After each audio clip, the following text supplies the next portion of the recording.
Today we're going to be comparing the Glock 45 up against the Springfield Echelon, going over the recoil numbers that we got with the ransom rest. But first, we actually added t-shirts below the video, so if you're interested in repping Herrington Arms, check that out down below. So now, why are we comparing these two models? The Echelon is actually a little bit longer than the Glock 45. I personally think the Glock 45 is a slightly better option than a Glock 17. Reason being, there's really no benefit to the extra slide length. All it's doing is making the gun longer for no reason. It's not really adding a reduction in recoil or accuracy. With the 45, you can throw a compensator on there and actually benefit with reducing some of that recoil. Sure, it's adding length, but you will be actually reducing recoil. In my opinion, the 3/8 additional slide length really isn't doing anything.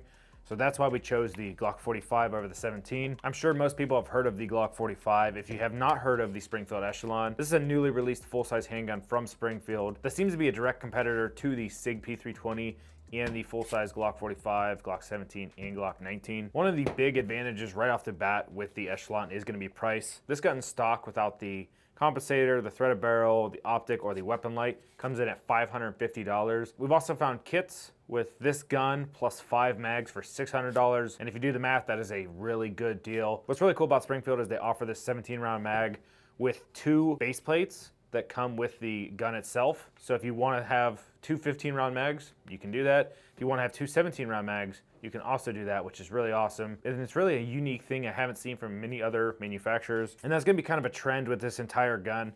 They've built on the core principles of other similar handguns and just really refined a lot of things about it. Jumping over to the Glock, you're gonna see this for $620. Glock is very stringent with their map pricing, so you're really not gonna find it cheaper anywhere.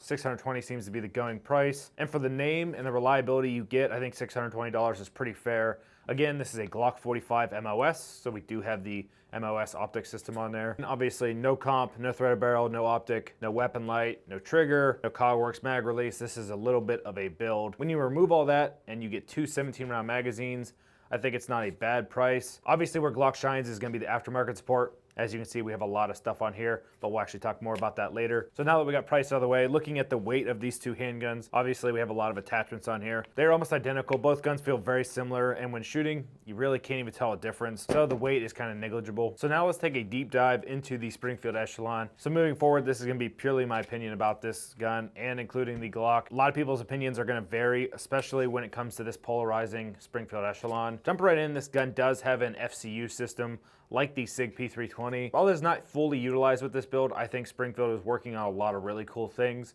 Hopefully, a shorter slide, that way we can do an integrated build like we have on the SIG P320. Where this comes in handy is you could pull the entire serialized unit out of the frame, and then you could swap this frame out for pretty much anything on the market. Icarus has already released an aluminum frame version for the Springfield Echelon, and I'm sure there's gonna be a lot more companies jumping on board with that now, knowing that this gun has a really cool FCU style system in it. Moving up to the slide of the Echelon, I think they did a really nice job with this. It is really aggressive slide serrations on both the front and back. And one of the cool things they did is they have these sweeping radiuses in the front and back as well, which make it really easy to perform press checks, or if you had to rack the slide off of something. It seems like they put a lot of thought into this slide rather than just throwing a couple square cuts on it like Glock did. There's just a lot more machining on here, and it actually looks a lot better too. It's not just a square, boring looking slide. So not only does it look good, but it has a lot of use cases when it comes to actually manipulating the slide. Included in this slide is this really awesome optic system that Springfield introduced. You could throw a lot of different optics on here with the different inserts available, and it kind of eliminates the need for an optics plate, so you get a direct mount system. Very innovative from Springfield. I really like it a lot, and in my opinion, it is infinitely better than the MOS system. These plates are just really thin, and there's not a lot of thread engagement for these screws that actually hold down your optic. You'll see that the bolt actually pushes the plate up, and you'll start getting bowing. On here, we did opt for an aftermarket plate. It looks like it's a CH Precision. While they are known for making really good plates, you still can't deny that there's not a lot of thread engagement with the plate. So I think Springfield did a much better system when it comes to mounting the optics. On top of the slide, they do have steel U-notch sights with a high-vis front sight that looks like it has a tritium bile in it. These sights are gonna be pretty polarizing as they are a U-notch style sight, and they're not your traditional 3-dot. However, the time we ran this gun without an optic, I liked it a lot. It's very easy to pick up that front sight. So for somebody that doesn't want to spend the couple $100 throwing on an optic, I think these sights are better than Glock. And if you're used to Glock, they are very similar to the U-style Glock sight. They are metal instead of the plastic cheap sights you get with the Glock though. And to wrap up the slide, we do have a Springfield threaded barrel in there, which has been working really nice. And we have the Herrington Arms HCEC compensator on there. This thing does a really good job at reducing that muzzle flip and the linear in the hand feel. With the top ports and the side ports, it really makes this gun shoot both flat and soft. And that's one thing we'll get into later when we actually look at the numbers, comparing the two recoils. Shooting this gun stock, it still performed very similar to a Glock 17 or a Glock 45. Relatively soft shooting for a stock handgun. The reason I think that is because this is a full-size gun, so you're gonna have a lot of grip on the handgun. You can get proper grip, and it is on the little bit heavier side, being a full-size slide. So the gun shot pretty soft stock. Throwing a comp on there just elevated that recoil reduction. Another thing I think Springfield did good on this is the ambi mag release. My dad's actually a left-handed shooter, and he would be able to pick this gun up and use it in competition much easier than he would with a lot of the other handguns on the market. It is really nice that they threw that in there. It's not something that complicated, and I really wish more gun manufacturers would do this for the left-handed shooters. Obviously, I'm a right-handed shooter, so I'm not gonna get much benefit out of it, but it is nice that they threw that in there. Another thing that's really cool is they threw this injection molded or formed gas pedal, so to speak, in the frame itself. You'll see here this sweeping edge on both the frame and the takedown lever have a little bit of a gas pedal effect. It is a great place to put your thumb for your support hand when you're shooting, or even a resting spot for newer shooters to get that muscle memory to keep your finger off the trigger. As you'll see with the Glock, they just have a big smooth surface on here. And one of the things you'll see is if you get this gun stippled, pretty much everybody will do the same thing Springfield did and throw a little bit of a ledge in here, throw some texture to give your support thumb a place to go and to further fight some of that recoil. Moving our way across the frame, Springfield has a really nice backstrap system in here. It is very easy to pull in and out. And honestly, I think it's a better job than what Glock did with just stacking stuff on top and putting a pin through it. I've always found that that system just feels a little bit cheap. While the stock Glocks fit my hand pretty good, I've never had to use the back straps. People that do will definitely appreciate the better system that Springfield put into here. Since we've been doing a lot of poo-pooing on the Glock, one thing I will say is I think I like the ergonomics a little bit better. And while that's a little bit controversial, as this is just kind of a giant 2x4, I think there's a little bit more surface contact with the Glock over the Echelon. The ergonomics are great for me. I have the small backstrap in here, so it's very small, it's very slim. But with that being said, you do get some hot spots right here and right here, front and back. There are two very pronounced hot spots on this frame, making it feel like I'm not getting a lot of contact on the sides, even though I think this has better grip texture and it feels slimmer, which I like more than a fatter feeling gun like the Glock. I feel like the Glock just does a little bit better with ergonomics just because it feels like I have 100% grip on this frame over the Echelon, where it feels like I'm only touching on 2 of the 4 surfaces. As I mentioned, the grip texture is really nice on the Springfield Echelon. It's very similar to like a 100 grit sandpaper, maybe a little bit finer. So it's not as aggressive, in my opinion, as the Hellcat. It's very similar, and it might hurt your stomach after carrying for a while. It seems to be very consistent over the entire frame, and it just feels really good when shooting. It feels absolutely planted. With the Glock, the grip texture is not bad. These little squares do a pretty decent job at biting into your hand. But in my opinion, I think the Echelon is just a little bit better. It's a little bit more aggressive, and there's more grip texture. Like I said, there's some on the takedown lever. There's some up here where your primary hand sits. It fully encompasses everything, and even there's some on the mag extension if you wanted to throw that in there. There's some on the bottom of the trigger guard. So there's just grip texture all over this thing, which in my opinion does just a little bit better of a job than the stock Glock. Again, one of the common things people do with these Glocks is stipple them, and I think the reason you're seeing that so frequently is because the grip texture leaves a little bit to be desired. And one of the common complaints with Glock is gonna be this undercut. For me and a lot of other people, it is rather shallow, so it binds on my middle finger here and creates a little bit of a hot spot. So while both guns aren't perfect, I think the Springfields might be a little bit better. Another thing that is really nice, as I mentioned, the Springfield Echelon has an extended mag that comes with it and a separate base plate to make the 15-round mag extended. Glock does not do this. They give you 2 17-round mags. So in my opinion, the Echelon comes out the gate ready to carry a extended magazine for your spare mag in your appendix holster, and then a 17-round mag that goes in the gun that is flush. In my opinion, that'd be the perfect carry setup. So it's nice that it comes with that. With the Glock, I'd probably spend $50 to $70 on a mag extension for that spare mag to give me a little bit more capacity. One thing that is probably more of a training thing, but I really noticed was I could perform a reload a lot better with the steel magazines on the Echelon. They just ejected a lot more positive. They were easier to insert. With the stock Glock mags, I noticed they did not want to come out. I actually had to do one of the John Wick flips on a reload. While I think it is easier to perform a reload with the Echelon, the magwell seems to be better on the Glock. It just seems to have a much bigger flare, even though there is this weird lip on the bottom of the frame that in my opinion really shouldn't be there. That's kind of silly. And there's this giant cut in the back for you to catch your mag on. It does have a bigger magwell in there and could be potentially easier to reload. I really didn't notice a difference on the actual reload insert itself. Where I noticed the increase in time was the mag release, the ejection of that mag to get it out of the way faster. Like I said, I was kind of fighting and waiting for the Glock. I already had my spare mag up and it was running into it when it was going to insert. One thing you could do is throw a steel cheap base plate on here that does not extend the capacity, but just adds weight. Let that fall out a little bit faster. But again, it's something that you have to add, and I just don't understand why Glock couldn't go to a steel magazine. They're pretty much still the only manufacturer that run plastic and steel magazines. In my opinion, it really doesn't save that much weight, if any, but it seems like they're just too far in now.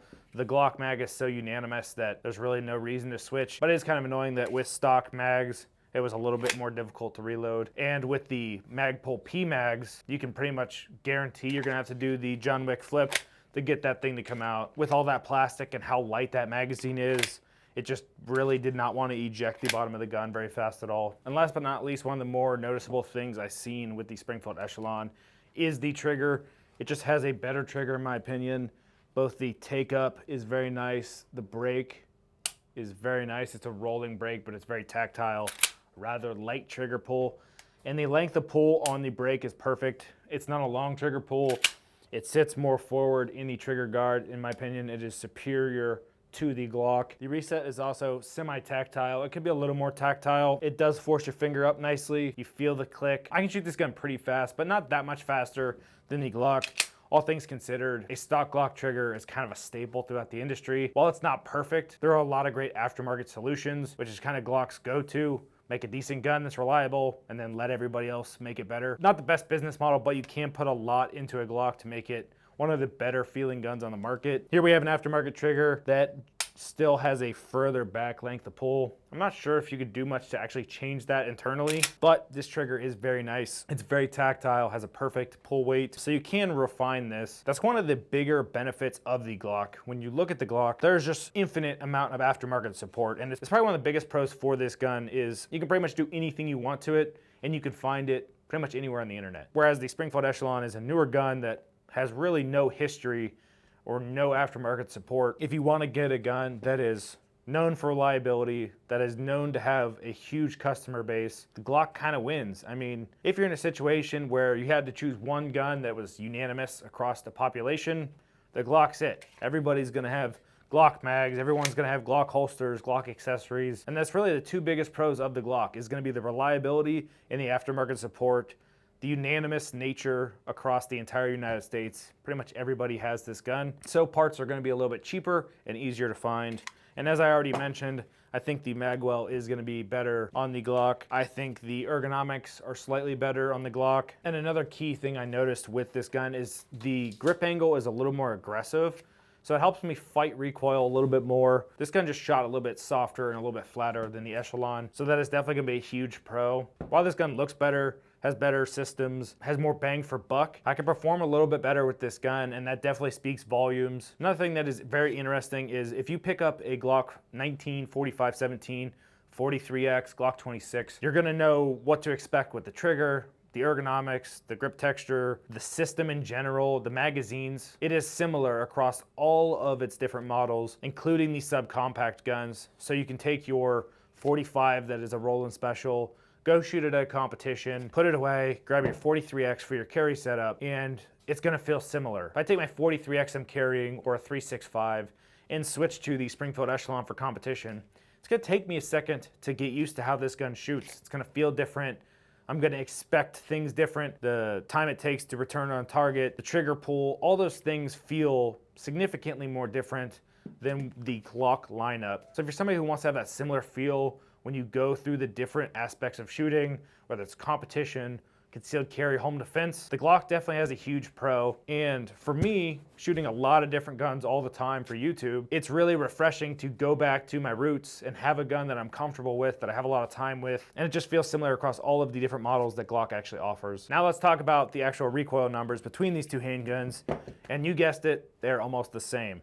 The Springfield Echelon has 24.53 degrees of muzzle flip with the compensator and the optic. With the Glock 45, it has 24.11 degrees muzzle flip, comp, and optic. We removed the weapon lights to throw the Mantis on there. Obviously, the Surefire X300 is significantly heavier and would probably have less recoil. So we just reduced one of those factors, giving us a 1.76% difference in recoil, which is almost negligible. But this is only one form of recoil, being muzzle flip. With the Mantis and the ransom rest, all we're checking is the actual muzzle flip of the handgun, not the in-the-hand feel. And as I've already mentioned, the Glock shot a little bit softer. Both of these guns have side ports. And I think what it comes down to is the Echelon just has a slightly more aggressive recoil pattern, both with muzzle flip and linear recoil, making the Glock come out on top with better recoil numbers, both from the ransom rest and the in-the-hand feel that I felt at the range today. So this begs the question, who should buy which gun, the Glock 45 or the Springfield Echelon? I think the Glock wins in certain categories. Somebody who wants this to be their first gun, they want a reliable platform that they can scale as they grow as a shooter,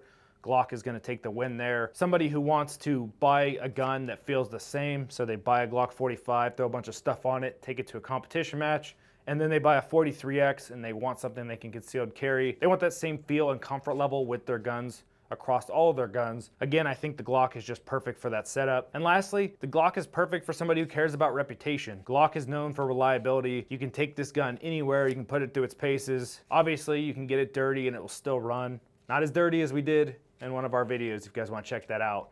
We put this gun through the ringer and caked it in mud. Spoiler alert, did not run. If you get this gun mildly dirty in pretty much any war zone situation, it's just gonna perform. We don't know how the Springfield Echelon would do, so that's where reputation obviously takes the win for Glock. However, somebody who wants more creature comforts, cares a little bit more about the aesthetic or the actual feel of a handgun, I think the Springfield Echelon would be a great option.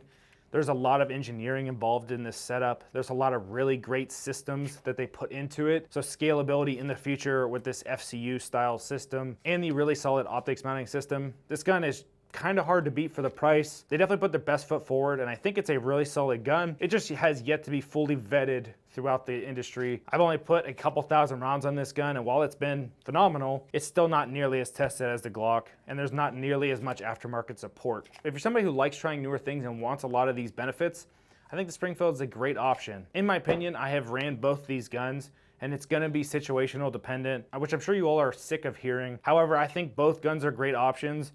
And when it comes down to my pick for the day, so to speak, if I could just pick one gun, I've shot this Echelon enough to know that it's reliable, and it's probably gonna be my pick of the day. However, that's not saying if I was in a situation where I wanted the carry setup and a competition setup, and I can only have two guns, I'd probably choose the Glock. So with that being said, I think both are really a great option, and it just comes down to what you wanna do with the gun. If you guys haven't seen it, we've already done a Why Are People Buying the Springfield Echelon. It's a great video where we deep dive again into this gun. And of course, we've done videos with the Glock 45. So check out our channel if you want to see more content on both of these handguns. Otherwise, if you guys like this video, we'd appreciate a like and subscribe. We'll see you next time.